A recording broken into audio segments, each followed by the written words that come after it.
আসসালামু আলাইকুম। এখন হচ্ছে আমি গুলশান একের দিকে ঢুকতেছি। আমার বামে হচ্ছে গুদরাঘাট, এটা হচ্ছে হাতিরঝিলের পাশে পড়ছে।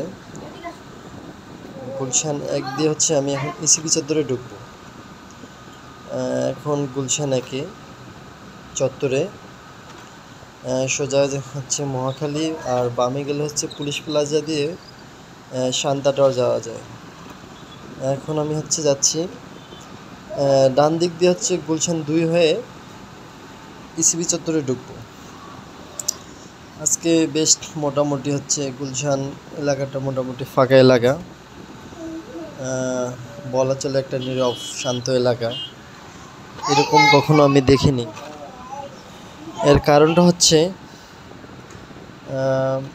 সবাই আর কি হচ্ছে নারীর টানে নিজের বাসার দিকে চলে গেছে, অর্থাৎ প্রতিটা লোকেই তার হচ্ছে নারীর টান আছে। যেহেতু কালকে ঈদ, আর এবার হচ্ছে ছুটিটা এবার অনেক লং টাইম একটা ছুটি, যার কারণে সবাই হচ্ছে একটু আগে চলে গিয়েছে। যাই হোক, আমি কোনো কারণবশত এবার আমার ঈদ হচ্ছে ঢাকায় করা লাগতেছে। টিকিটের সংকট ছিল, বাসে জার্নি করাটা খুব বোরিং লাগে, যার কারণে আর কি যাইতে পারি নাই। বাই দ্য এখন গুলশান 2 ক্রস করলাম। এখন আমরা হচ্ছে পূজার মাঠ হয়ে কবরস্থান দিয়ে বের হব। সামনে ডান দিক দিয়ে হচ্ছে পূজার মাঠ ক্রস করবো এখন। এই তো পূজার মাঠে হচ্ছে, এটা হচ্ছে কবরস্থান রোড, বনানী কবরস্থান রোড। এটা হয়ে আমরা বনানী দিয়ে আর কি হচ্ছে ইসিবি চত্বরে যাব। যাই হোক, ঢাকা শহরটা বেশ নীরব হয়ে গিয়েছে। আজকে লাস্ট রমজান, আজকেই এবার হচ্ছে 29টা রমজান, অর্থাৎ 30টা রোজা হয়নি।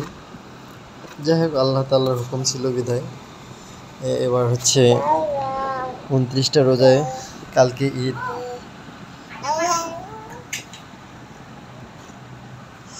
যাই হোক, এখন আমি হচ্ছে কবরস্থানের সিগনালে বাম দিক দিয়ে চলে গেছি মহাখালী। যাই হোক, এই সিগন্যালটা মোটামুটি ক্রসিংটা মোটামুটি ভয়ঙ্কর ডেঞ্জারাস, একটু দেখে শুনে পার হওয়া লাগে। আর আমার উপর দিয়ে হচ্ছে এলিভেটেড এক্সপ্রেস, উপরে যে ফ্লাইওভারটা দেখতে পাচ্ছেন উড়াল সেতু, এটা হচ্ছে ঢাকা এলিভেটেড এক্সপ্রেস।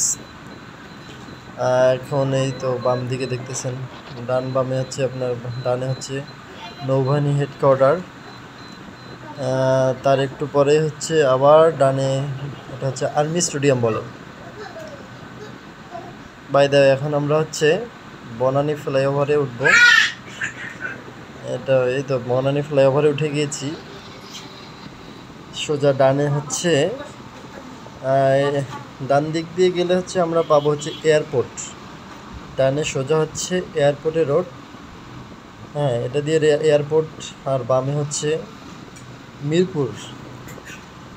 ডান দিক দিয়ে গেলে এয়ারপোর্ট রোড হয়ে গাজীপুর যাওয়া যাবে, আর বাম দিক দিয়ে হচ্ছে আমরা ইসিবি হয়ে কেউ যদি চায় হচ্ছে গাবতলী বা সাভার নবীনগর যাইতে পারবে। এই তো আমরা এখন ইসিবির দিকে রওনা হচ্ছি। এখন হচ্ছে আমরা এটা ধরা চলে হচ্ছে মাটিকাটা ফ্লাইওভার বলে। আমরা এখন মাটিকাটা ফ্লাইওভারে ধরে যাচ্ছি। একটু পরে হচ্ছে নামবো আমরা ফ্লাইওভার থেকে। এখন এই তো ফ্লাইওভারের ঢালে নামতেছি, এই তো নেমে গিয়েছি। বামে হচ্ছে মাটিকাটা ফুটওভার ব্রিজ পার করলাম। এখন হচ্ছে এই তো ইসিবি চত্বর চলে এসেছি। তো এই তো এসে গিয়েছি। ভিডিওটা কেমন লাগলো অবশ্যই কমেন্ট করে জানাবেন, আর আমার সাথে থাকবেন নিত্য নতুন